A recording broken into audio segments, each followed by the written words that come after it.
کسی انسان کو دکھ دینا اتنا آسان ہے جتنا سمندر میں پتھر پھینکنا، مگر کوئی یہ نہیں جانتا کہ وہ پتھر کتنی گہرائی میں گیا ہے۔ رشتوں میں اونچی ہوتی نفرتوں کی دیوار کی ایک وجہ یہ بھی ہے کہ آج کل لوگ غیروں کو امپریس کرنے میں اور اپنوں کو اگنور کرنے میں مصروف رہتے ہیں۔ شیشہ اور رشتہ دونوں نازک ہوتے ہیں، مگر ان میں ایک فرق ضرور ہوتا ہے کہ شیشہ غلطی سے ٹوٹتا ہے اور رشتہ غلط فہمی سے۔ بدگوئی، بد کلامی اور فحش گوئی سے آپ نہ صرف اپنا وقار تباہ کرتے ہیں بلکہ ان لوگوں کی بھی توہین کرتے ہیں جنہوں نے آپ کی تربیت کی ہے۔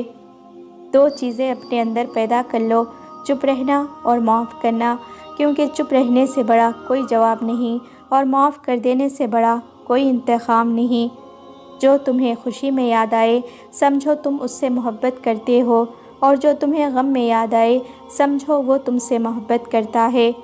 کسی کی غلطیاں دل میں رکھنے کی بجائے درگزر کرو، کیونکہ تم بھی تو اپنے پروردگار سے یہی امید رکھتے ہو۔